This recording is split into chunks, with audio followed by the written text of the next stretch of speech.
bem-vindos ao Salto Quântico.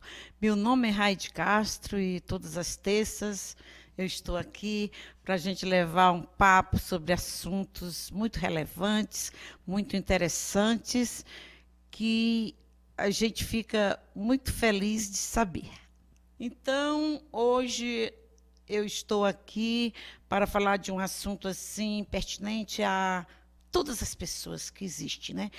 Eu chamo de os 10 desafios para você ter uma vida satisfatória. Não para ter uma vida extraordinária, mas para ter uma vida satisfatória, uma vida equilibrada, uma vida feliz, né? Nós estamos vivendo um momento em que todo mundo busca estar em sintonia com essa palavra felicidade. Vocês imaginem que eu conheço uma pessoa que se diz que é promotor de felicidade. É o meu amigo Edivaldo Câncer. Se estiver me ouvindo aí, eu te dou um alô. É lá do Rio Grande do Sul. Fantástico. Ele traz uma mensagem fantástica sobre o que é ser feliz. Bom, mas eu estou aqui para falar de desafios para que a gente leve uma vida satisfatória, porque a felicidade, ela é algo a ser conquistada. E se você correr atrás dela, ela é igual ao dinheiro. Se você sair correndo atrás da felicidade, ela corre na sua frente. Quando você para de correr atrás, quando você relaxa, quando você se entrega, de repente você se descobre feliz. É impressionante, né? Mas desafio é uma coisa muito comum na vida do ser humano, né? Desde os primórdios da raça humana, que, aliás, eu acho que antigamente havia muito mais desafios do que hoje, porque hoje a gente tem a nosso favor, temos a nosso favor a ciência, temos a tecnologia, temos o conhecimento, temos toda essa facilidade que a tecnologia trouxe de comunicação, de transporte, de aprender e descobrir o que quiser. E, voltando para os primórdios, eram outros tempos, né? Então, não havia telefone, não havia carro, não havia supermercado, não havia conhecimento organizado, e os nossos ancestrais tinham que descobrir tudo, tinham que facilitar tudo, tinham que se organizar para sobreviver. Porque, imagine. Bom, mas voltando aqui, falando de primórdios, vamos aí para um primórdio aí, digamos, quando o mundo foi criado, pelo que a gente sabe, né? Então, há um texto na Bíblia que fala assim: eu sou teu Deus, que te tirou da terra do Egito, e coisas assim, né? Bom, quando alguém fala, eu sou teu, qualquer coisa, pressupõe-se que haja aí uma contrapartida, né? Ao dizer, se eu sou teu, você é meu. Se eu digo, eu sou teu patrão, se eu sou teu patrão, você é meu empregado. Se eu sou teu mestre, você é meu discípulo. Se eu sou teu pai, você é meu filho. Se eu sou teu rei, você é meu súdito. Então, assim, quando essa linguagem ela denota, né, um relacionamento profundo entre pessoas. Então, eu quero dizer que desde os primórdios, todos esses desafios do ser humano com algo, com o planeta, com a Terra, com seres inimagináveis, com energias, com o incognoscível, é algo que já está estabelecido. Não se sabe desde quando, mas há um estabelecimento. desse relacionamento. Isso é um pressuposto de a gente se sentir protegido, de se sentir acolhido, de sentir aqui num status quo no planeta, numa condição de que o planeta é o nosso espaço, é a nossa casa, é o nosso lar. Há que ter uma contrapartida para nos acolher, uma contrapartida para nos aceitar, um contrato, um compromisso de nós com a natureza, com o infinito, com o universo, com a fonte, com Deus, seja lá o nome que você quiser dar. Então, já está quase claro aqui que eu vou fazer um paralelo entre os 10 desafios no qual a humanidade está baseada para ter uma vida satisfatória, equilibrada, ética, e os 10 mandamentos, que foi algo que foi negociado por Moisés lá no Monte Sinai. Veja só. Então, o primeiro desafio é o seguinte, é ouvir a voz interior. Porque, no início, como primeira proposta, foi ofertado uma parceria.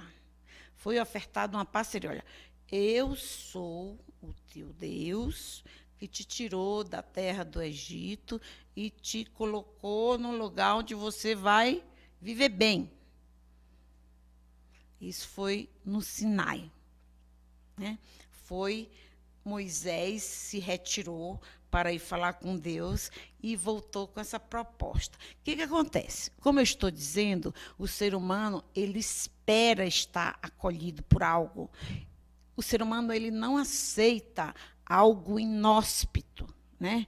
Se a floresta ela é boa para os animais, para as aves, o rio ele é bom para os peixes. E nenhum peixe vai gostar de viver em solo seco, não vai conseguir viver, vai conseguir sentir em casa no rio. Assim como nenhum pássaro vai conseguir viver, o animal, em um deserto. Ele quer viver na floresta, onde ele cata frutos, folhagens, ervas, né?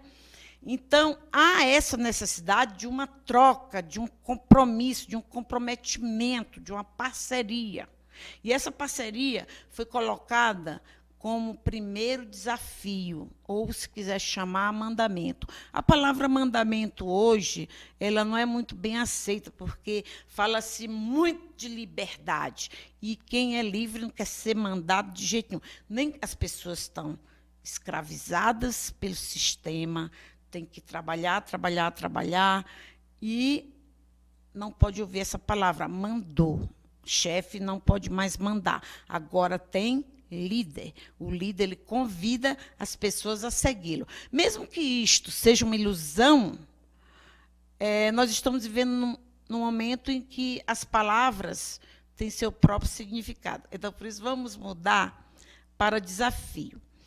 Então, houve uma oferta de parceria, e essa parceria significa que a gente tem algo que nos acolhe, algo que é nossa casa, algo que facilita as coisas para nós, que é o quê?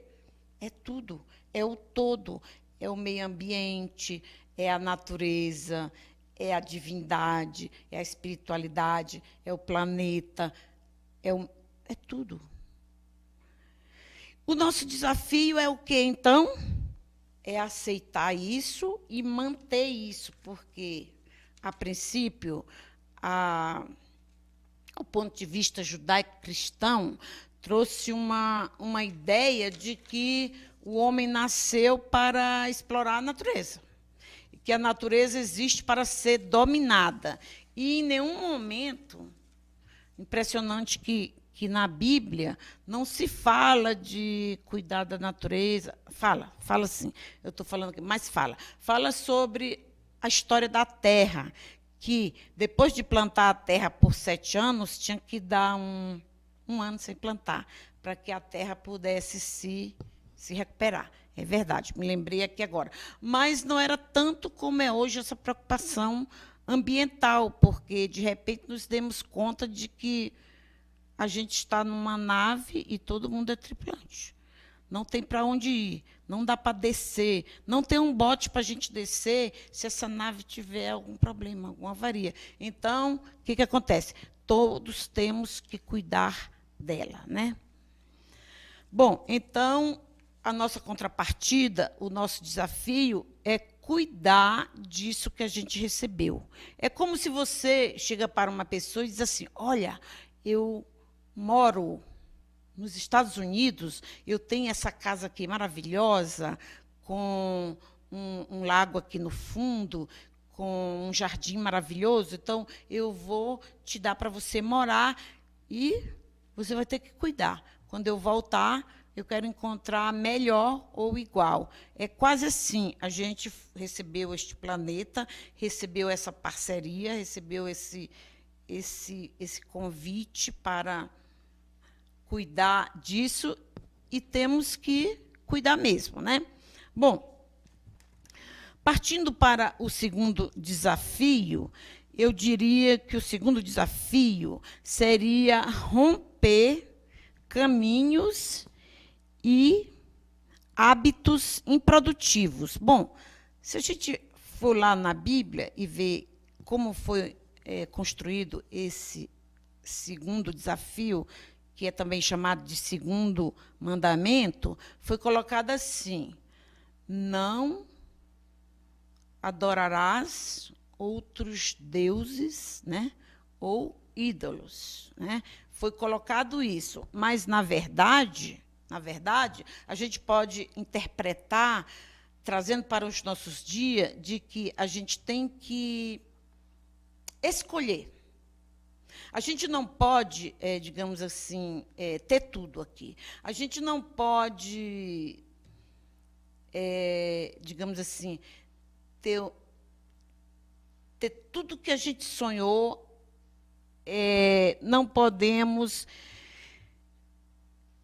permanecer como uma criança deslumbrada aqui. Não podemos. Se a gente escolhe uma coisa, tem que abrir mão de outra. Essas coisas, normalmente, elas nos monopolizam, elas nos escravizam e nos tornam, às vezes, até idólatras. Sabe quantas vezes a pessoa, digamos assim, eu quero estudar, quer estudar, mas acontece que ela tem hábitos, ela tem atitudes que não permitem que ela dedique tempo para estudar, porque ela quer viajar, ela quer ter aventura, ela quer ir para a Chapada, ela quer ir para o deserto. E estudar requer dedicação. Então, a pessoa acaba idolatrando certos padrões de vida em detrimento do sonho dela. Às vezes, ela gostaria também de seguir uma profissão, de ser, digamos, um jogador de futebol, ou um médico, ou um arquiteto. Só que, para isso, ela tem que deixar de dar atenção para outras coisas. Tem que estudar muito. Se fosse um jogador de futebol, terá que treinar diariamente, incansavelmente. Terá que abrir mão de muitas, muitas coisas. E aí a pessoa idolatra certos hábitos, idolatra certas escolhas. E é aí que ela não consegue seguir adiante. Então, todo esse segundo desafio ele tem que ver com a nossa capacidade de escolher. Se não tiver capacidade de escolher, capacidade de abrir mão, capacidade de desapegar, não vai chegar aonde você quer. Não vai chegar para o que você nasceu, não vai chegar na sua vocação. Você vai ficar perdido, né? Bom,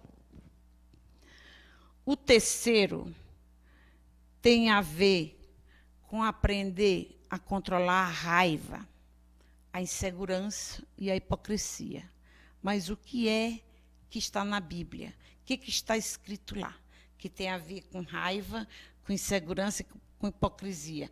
Bom, lá fala que não devemos usar o nome de Deus em vão. Ah, mas o que isso tem a ver com raiva, com hipocrisia e com insegurança? Pensa um pouco, tá? Você deve ter visto pessoas no seu trabalho, ou na sua família, ou na sua convivência, deve ter visto pessoas se descabelando, jurando falso. Por quê? Porque mentem, porque manipulam. E quando chega... eu juro, em nome de Deus. Você já viu isso? A gente vê isso todo dia. Então, a pessoa usa o nome de Deus para fechar suas mentiras, suas promessas falsas, e fica usando o tempo todo, em nome de Deus, em nome de Jesus, eu juro pela minha mãe, pelo meu pai, Deus é testemunha. Gente, o que Deus tem a ver com isso? Deus não tem nada a ver com isso. Tá? Mas você tem a ver. Se você promete o que você não é capaz de cumprir, se você não tem o bom senso de saber escolher o que você dá conta, se você não tem ética para manter a sua palavra, para que a sua palavra seja um cheque em branco, aí é foda. Aí a Bíblia fala que é um pecado, né? E pecado é o quê? É algo que não dá o resultado que você quer. O que não dá o resultado que você quer é um pecado. Não tem nada de místico nisso, né? Então, aprender a controlar a raiva. As pessoas hoje andam muito aborrecidas, sempre andaram, mas agora é um tal de me invadiu, me ofendeu, não gostei, não me curtiu, vou deletar, vou tirar do meu Face, do meu Instagram, porque não me curtiu. Ah, não gosto, vou deletar todo mundo. E assim, e começa a usar a raiva por nada. Bom, Freud falou muito que a gente devia expressar a nossa raiva, porque a nossa raiva poderia gerar doenças, problemas, psicoses, neuroses, doenças da psique, né? E que devia ser expressa na hora, você devia reagir. Então, surgiu um monte de terapias, surgiu aí nos anos 60, 70, terapias reativas, que você vai lá, esmurra seu pai, vai lá, não esmurra seu pai, você vai fazer uma terapia de imersão, eu me esqueci o nome agora, acho que é a terapia da processo Hoffman, da quadrinidade. É uma terapia em que você ficava lá em reclusão por uma semana ou mais, e você esmurrava aquelas coisas que os caras que treinam boxe, né? E você fazia de conta que ali você estava esmurrando seu pai e sua mãe, porque você não podia fazer isso com eles, mas você não podia também guardar essa raiva. E se você guardasse essa raiva, você poderia desenvolver neuroses, psicoses, doenças, um monte de coisa, né? Então, surgiu muita terapia reativa de você expressar essa raiva, né? Tal. Mas depois verificou-se que a raiva ela pode achar outros meios de se evadir, que não seja violência, que não seja a reatividade. Hoje, a gente já sabe que existem muitas terapias aí que trabalham a raiva, que usam a raiva é vista como uma energia e você pode usá-la de forma criativa. É bom investigar isso, né? Você pode investigar no yoga, na meditação, na música e na arte, e tem outras mais. Mas, por exemplo, na arte, você pode expressar toda a energia da raiva pintando. Então, surgiu movimentos como o expressionismo, no qual os pintores pintavam com muita força. Vocês já devem ter visto falar de Pollock, que furou um balde de alumínio, colocava tinta e pintava. E outros pintores expressivos, né? que usava essa energia da expressão do sentimento, né? E que trouxe muitas obras e muita gente famosa, né? Muita gente famosa. Bom, e a hipocrisia é que não leva a nada e que sair prometendo, que sair enrolando as pessoas, depois você vai ter que se justificar, e nós sabemos que uma mentira leva a outra, que leva a outra, que leva a outra, criando assim uma bola de neve, algo sem fim, que acaba destruindo a personalidade de quem se construiu em cima disso, né? Bom, vamos para frente.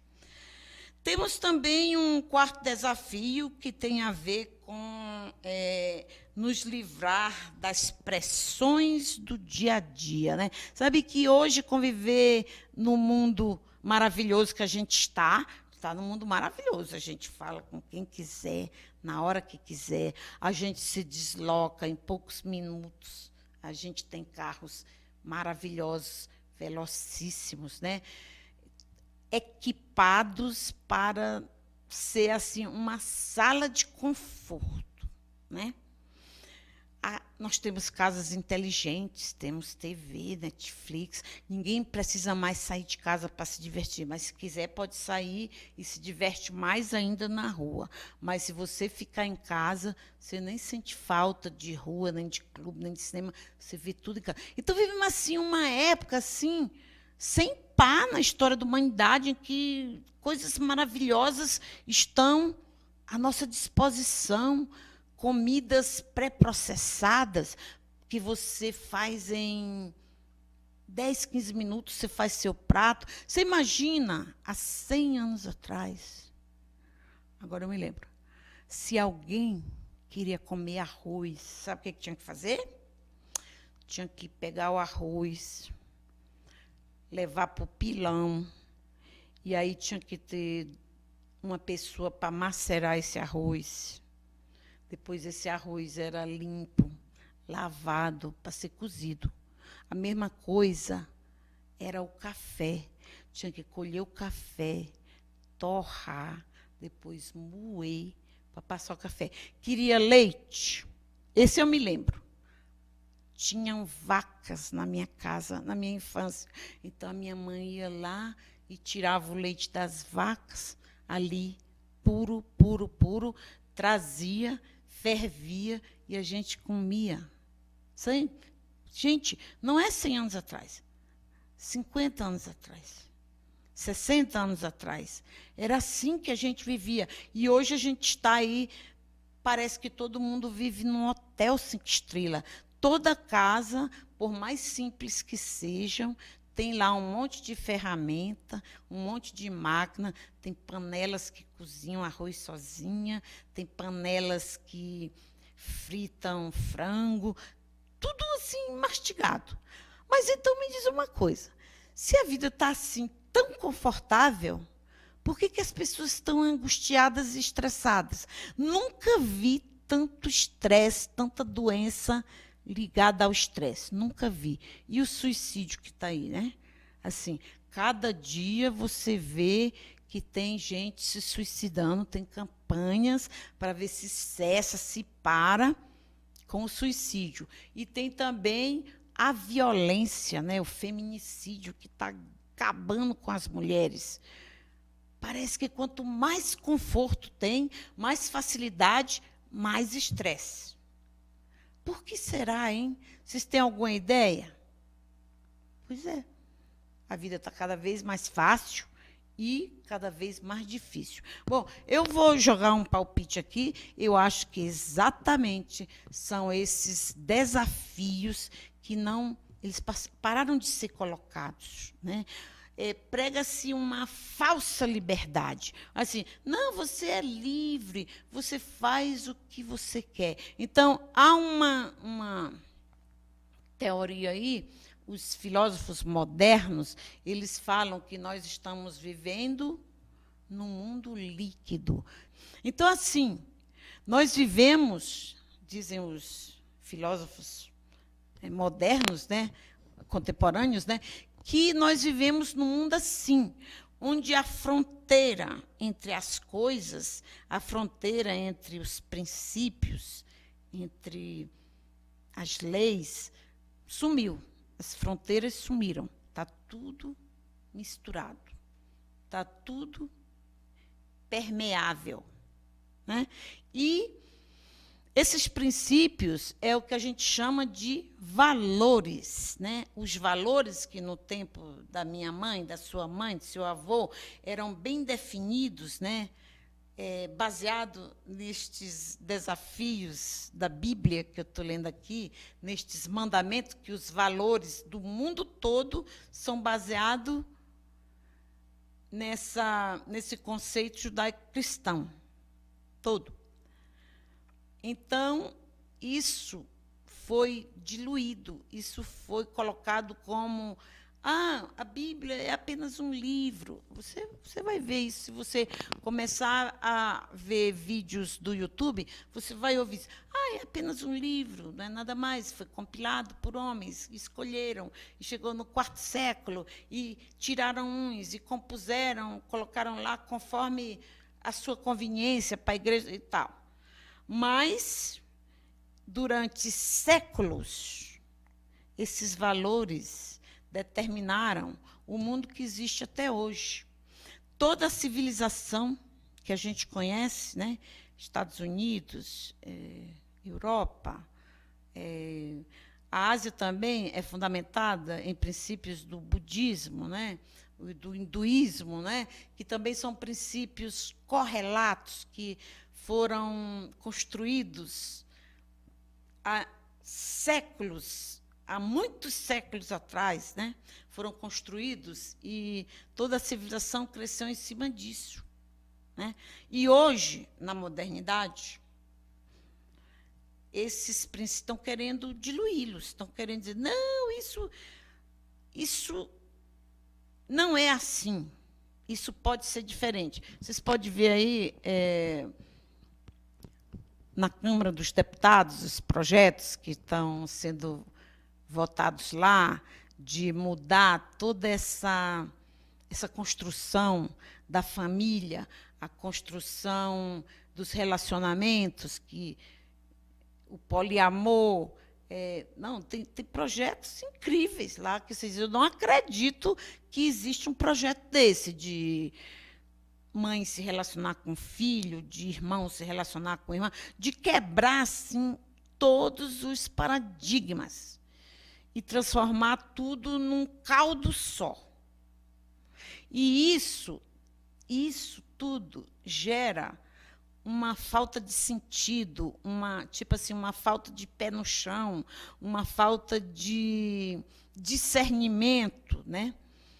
Que deixa algumas pessoas perdidas, sem saber para onde ir. Você imagina, eu, por exemplo, eu estudei num colégio católico, então eu já cresci ouvindo uma história sobre a criação do mundo, sobre como o mundo foi formado, sobre a história da religião.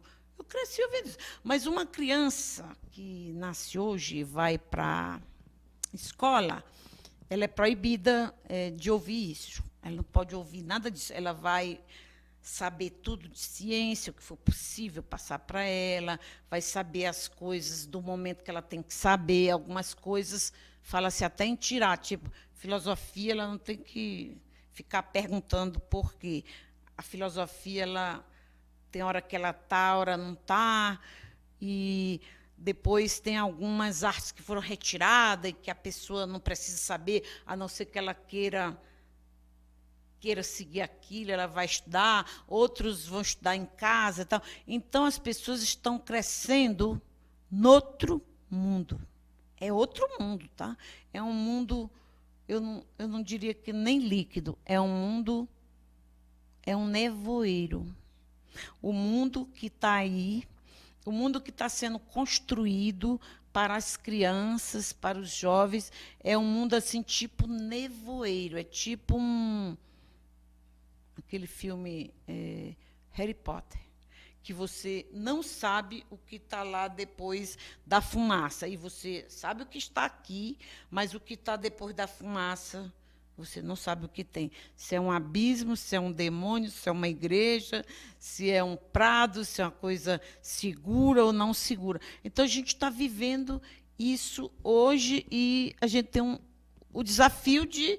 Nós continuamos os mesmos, nós temos os mesmos medos, nós temos as mesmas necessidades, nós precisamos de amor, de segurança, de abrigo, de companhia, de mãe, de pai. Precisamos disso, como os antigos lá atrás. Só que a gente está no meio de uma nuvem. Está no meio de uma nuvem. Não sabemos o que está além. E isso gera muita incerteza, muita insegurança, muita neurose, muita doença, muita depressão. Bom, vamos então para o quinto desafio, né? Como você demonstra respeito a seus pais? Todo mundo, isso é certo, tem pai e mãe. Todo mundo nasceu de um pai e de uma mãe. Tá? Você valoriza isso? Olha, gente, até uma planta nasceu de pai e mãe. Precisou um inseto ir lá e fazer a fertilização, senão não ia nascer. Então, você valoriza isso? Como você faz para honrar seu pai e sua mãe, que é o quinto mandamento? E foi falado assim: honra teu pai e tua mãe. E aquele que honrar seu pai e sua mãe terá a vida longa, né, e outras coisas. Né? Por quê? Porque você está cuidando, pai e mãe, é o seu tronco, é a sua árvore, é a sua genética. E eles cuidam de você porque você é o futuro deles. Então, assim, você tem que cuidar do seu tronco, da sua raiz, e eles cuidam de você, que é o futuro. Então, você cuida deles e eles cuidam de você. Não dá para cortar essa relação. Essa relação ela é essencial para a vida, para a continuidade da vida, para o sucesso. E até então, né, até agora, isso foi bem passado em todas as civilizações, em todo o globo. Todas as civilizações, elas valorizaram a família, o tronco, o pai, o genitor. E o genitor valorizou o filho, para que o gene possa passar para as máquinas humanas, né? Bom, mas a gente sabe que família é encrenca, né? Toda família é encrenca, umas mais, outras menos. Algumas famílias se dão bem porque suportam, porque são tolerantes, porque sempre há algum membro que é cobrador, é rebelde, é desaforado, é desrespeitoso. E, assim, tem que saber lidar, porque os problemas familiares são os que geram mais neuroses, são os que geram mais psicoses, são os que geram mais doenças. Então, assim, é necessário, né, saber cuidar desse relacionamento e cuidar do relacionamento com o pai, com a mãe, com respeito, amor e gratidão. Certo? Bom, passando para o sexto desafio, vem uma pergunta aí. O que você pode fazer para não oprimir espiritualmente outra pessoa? Oprimir espiritualmente? Será que eu oprimo alguém espiritualmente? Bom, pode oprimir fisicamente também. Mas você oprimir espiritualmente, você já está indo contra o sexto mandamento, que quer dizer, não matarás. Não matarás não é só eu pegar assim, a metralhadora e soltar bala e matar, não. Às vezes você está matando pessoas sem saber. quando você faz as pessoas se sentirem inferior, se sentirem ultrajadas, se sentirem envergonhadas, se sentirem exploradas, se sentirem diminuídas, se sentirem incapazes, quando você as persegue, humilha, discrimina, você está matando a autoestima delas. Certo? Porque no mundo de hoje, você sabe que a autoestima é tudo. A autoestima é uma ferramenta essencial para a competição, porque, infelizmente, a gente ainda vive num universo competitivo. Nós temos 13 milhões de desempregados no Brasil. Olha, se tem 13 milhões de desempregados, é porque não há emprego para todos? Não há? Então, assim, as pessoas estão competindo por uma vaga. Então, a autoestima subjugada, maltratada, ela atrapalha. Quem tem mais coragem, quem está em melhor condição, quem acredita em si, quem está motivado, quem é amado, tem mais chance do que outros, né? Então, não vamos contribuir para aumentar o mal-estar, abaixar a autoestima, para fazer as pessoas se sentirem menos do que são, né? Isso é o significado de não matarás, né? Temos o 7º desafio, que eu coloquei aqui, como melhorar sua sexualidade ao ponto da condição sagrada e realização. Bom, hoje você abrir a internet, você vê lá, você vê coisas tão pequenas, pessoas exibindo o corpo assim de uma forma tão banal, de uma forma tão banalizada, coloca seu corpo lá, anuncia, se vende, como se fosse um objeto, sabe? Esquecendo que o corpo é uma coisa sagrada, que a sexualidade foi uma coisa que a divindade nos deu para que possamos nos reproduzir, possamos construir não só um relacionamento, mas também construir momentos, construir parceria, construir amor, construir romantismo, construir um monte de coisas que são divinas e inspiradoras, que inspirou romance, cinema, inspirou poesia, inspirou vivências, e que a gente vê banalizado por aí. Então, o desafio é a gente sacralizar a nossa capacidade de se relacionar, de escolher, de saber escolher nossos parceiros, de não sair como, tipo assim, estou com fome, vou comer, né? Mas de escolher com quem compartilhar esses momentos, né, que foi colocado dentro do ser humano, dentro de toda a criação, né? Bom, e isso tem a ver com a construção da confiança, né? Você tem que pensar em relacionamento como construção de confiança. Às vezes a pessoa acha que a confiança tem a ver com fidelidade. Ora, se eu coloco o meu olhar em alguém, eu não posso pegar essa mesma confiança, essa mesma dedicação, essa mesma inspiração e distribuir por todos os outros.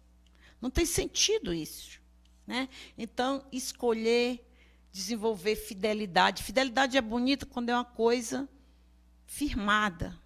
Firmar, ó, eu escolhi você, você me faz feliz. Em vez de praticar traição, praticar comportamentos compulsivos, né? De fazer sexo com qualquer um, qualquer hora, isso traz consequências terríveis, né? Tanto psicológicas como físicas, né? Bom, 8º desafio, eu levantei aqui como poder realizar suas metas sem maltratar outras pessoas, que, traduzindo isso para um mandamento, seria assim: não roubarás. Bom, roubar não quer dizer só eu vou ali pego R$ 50 de uma pessoa e pego. Roubar vai além disso. Tem a ver com usurpar o que é do outro. Usurpar, ter inveja, sabe? Prejudicar o outro, né? Tipo assim, quer ver um exemplo na Bíblia de alguém que prejudicou o outro e que depois teve que pedir perdão? Foi Jacó. Jacó, ele passou a perna em Esaú, ele usurpou a progenitura de Esaú, porque naquele tempo seu primogênito era uma coisa assim muito especial. O primogênito ele tinha todos os direitos de herança, de liderança do clã, da família. Ele era assim empoderado. E Jacó foi lá e negociou com Esaú assim uma coisa muito muito feia, né? E foi lá e recebeu a bênção como se fosse o primogênito. Só que no futuro, quem vê aquele filme Diná, acho que é Diná, não sei, é o Manto Escarlate, não sei, uma coisa assim. É sobre esse episódio, né? Vai ver que Jacó procurou Esaú, onde ele estava noutra terra, e foi lá para pedir perdão, porque ele usurpou. E Esaú perdoou, e foi um negócio muito bonito, né? Então, aconteceu, né? Então, assim, você é rude ou frio com as pessoas, né? Então, é como se você estivesse roubando o bem-estar delas, né? Você gosta de fazê-las sentir-se mal, né? Você se aproveita de ocasiões, você é oportunista, eita, olha, houve um engano, uma pessoa me deu o troco errado, eu fui almoçar em tal restaurante, ele esqueceu de me cobrar, e foi ótimo, porque assim eu não gastei. Sabe? Isso é equivalente a roubo, isso é usurpação, e isso tudo pode gerar consequências. Seu subconsciente está registrando que você usurpou alguma coisa, e depois você mesmo se punirá achando que não merece, que não é tão bom, que não é tão digno. São essas coisas que atrapalham nossas vidas, sabe? Quando você tem seus sonhos e você trabalha, e você não consegue chegar lá. É como se você nada, e está vendo que você não vai chegar na praia.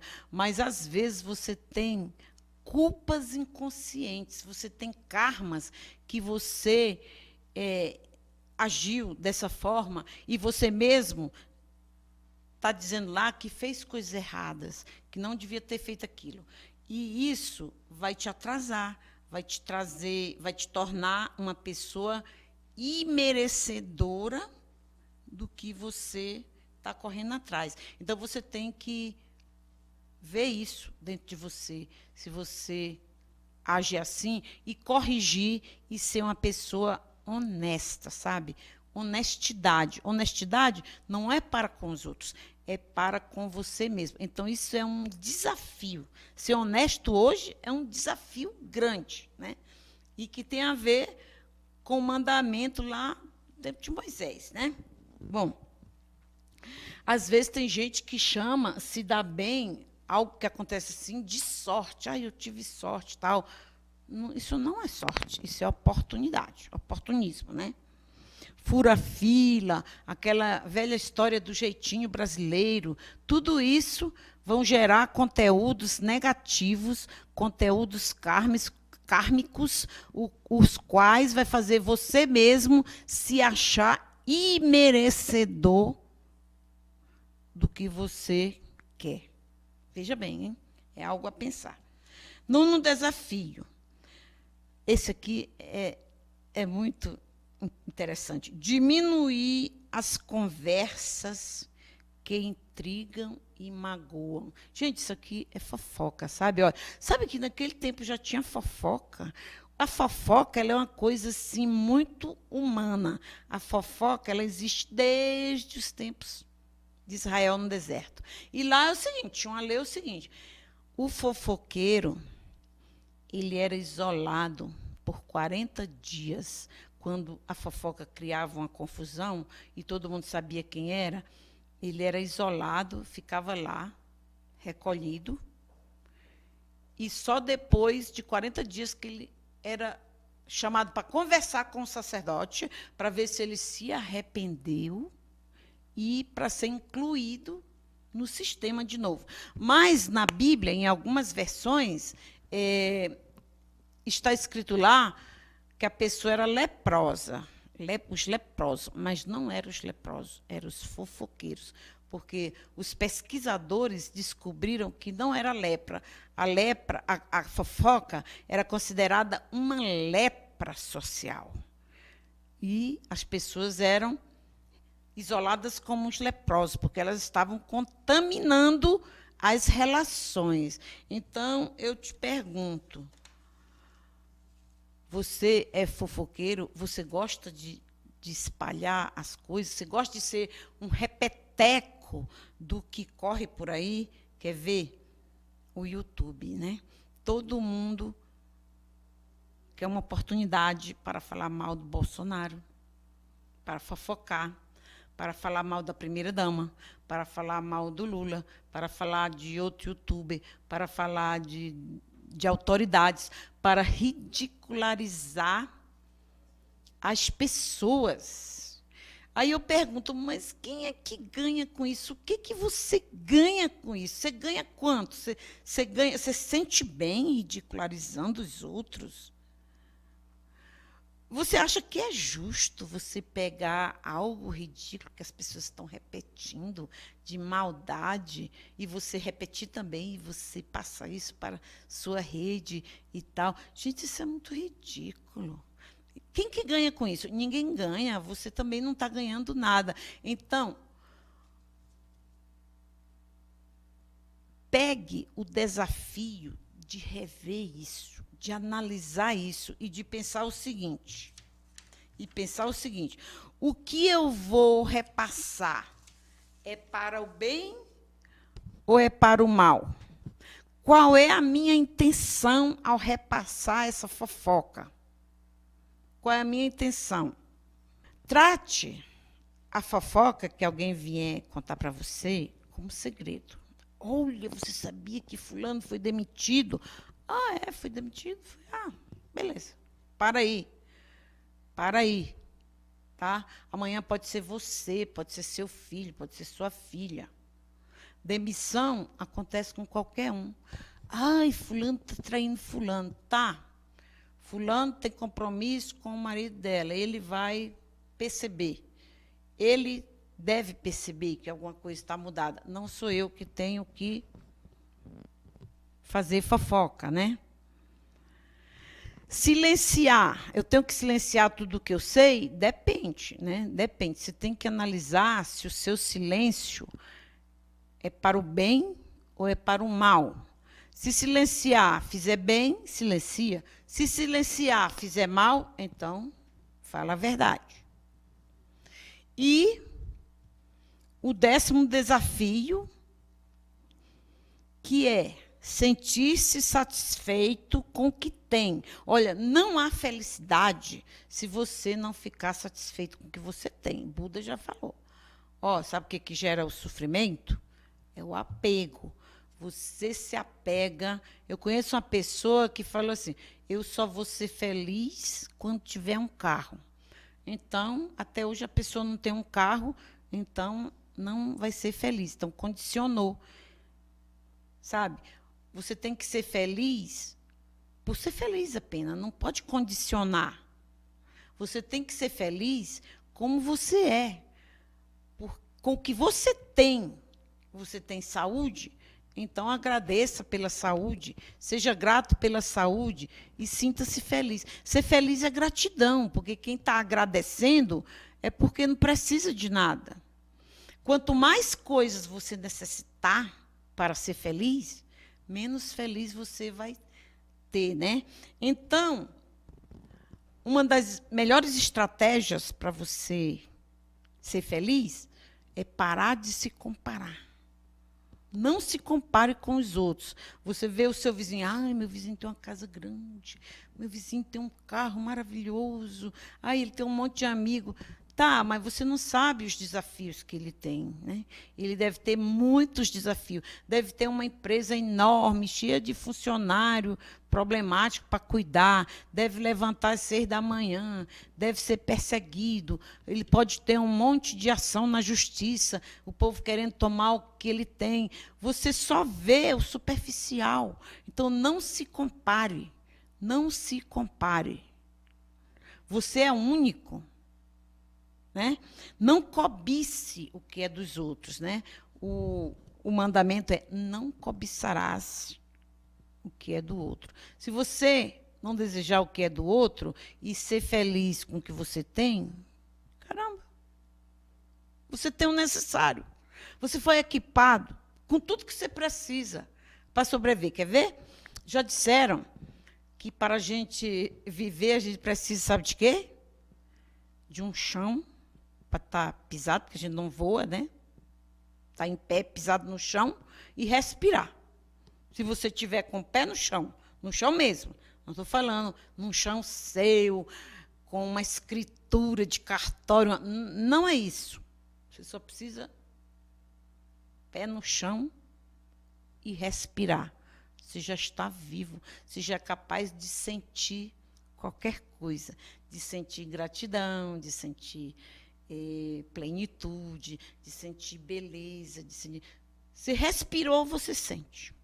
A respiração é uma ferramenta maravilhosa para curar frustração, tristeza, depressão. Sabe por quê? Porque quando você foca na respiração, não dá para focar em mais nada.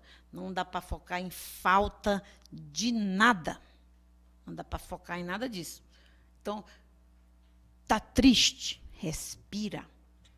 E sente o ar entrando pela sua narina, vai até a barriga, e quando voltar, abre a boca, para ele passar pela boca.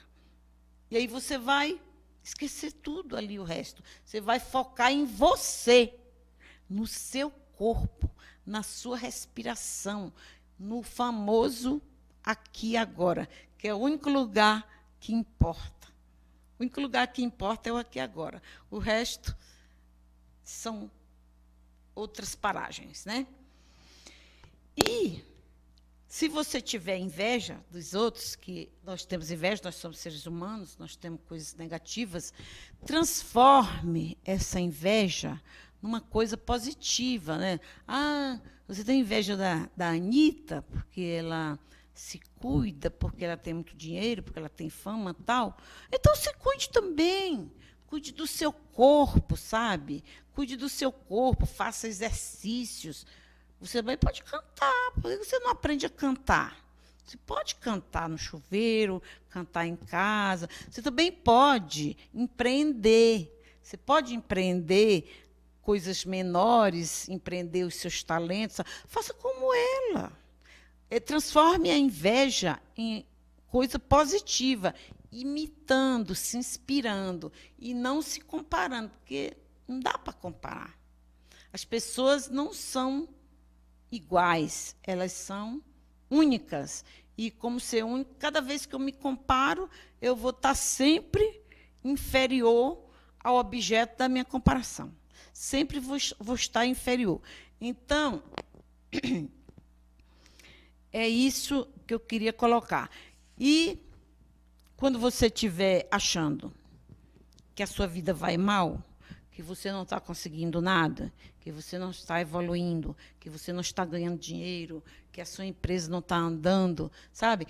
Eu estou mostrando aqui estratégias e técnicas de você, desafios para você vencer toda essa batalha, né, de ver o lado negativo das coisas. Então, eu vou sugerir aqui uma prática que se chama a prática das 3 coisas boas. Essa prática é inspirada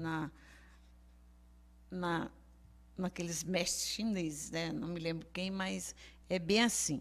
Quando você estiver achando que, nossa, essa semana foi horrível, o dia foi. Então você pensa em 3 coisas boas, tipo assim, que você conseguiu nessa semana. 3 coisas boas. Ah, essa semana eu consegui caminhar todos os dias. Isso é uma coisa boa. Eu consegui caminhar todos os dias. Essa semana eu consegui pagar aquela dívida que estava me tirando meu sono. E essa semana eu consegui começar a minha tese. Pronto. Levante 3 coisas. Não é difícil, é muito fácil. Então, faça isso. Toda vez que você estiver triste, emburrado, faça essa prática, que você vai ver que equilibra tudo. Bom, eu quero agradecer a colaboração de vocês, aí a presença de vocês. Espero que vocês tenham gostado das mensagens que eu trouxe aqui, baseada no Velho Testamento, que é um livro fantástico. A Bíblia é um livro fantástico e atual, atualíssimo. Eu tirei tudo isso aqui da Bíblia, só que eu trouxe uma interpretação atual, colocando outras palavras e chamando de desafios, né?